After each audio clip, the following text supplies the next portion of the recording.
Hey everyone, I'm Rohan from Online Help Guide, and in this video, I will show you how to replace your resume on the Indeed app. Updating your resume with the latest information can improve your chances of landing a job by showcasing your most recent skills and experience. So, let's get started on how to replace your resume on the Indeed app. Start by opening the Indeed app on your device. Tap on the hamburger icon at the top right corner of the screen. Now select Profile.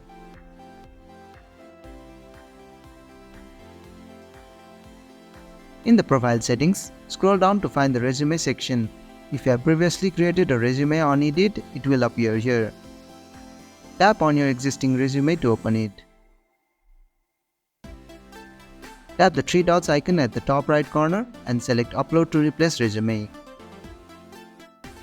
Choose the new resume file from your device.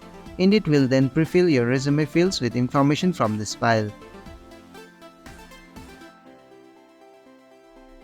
Tap Review to check how the information looks and make any necessary adjustments.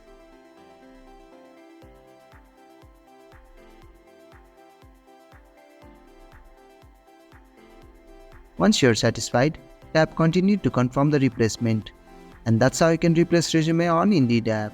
Thank you for watching Online Help Guide. I hope this video was helpful. If it was, then hit the like button and comment below if you have any questions or feedback. Also, if you are new to our channel, please subscribe and hit the bell icon so you won't miss our upcoming videos.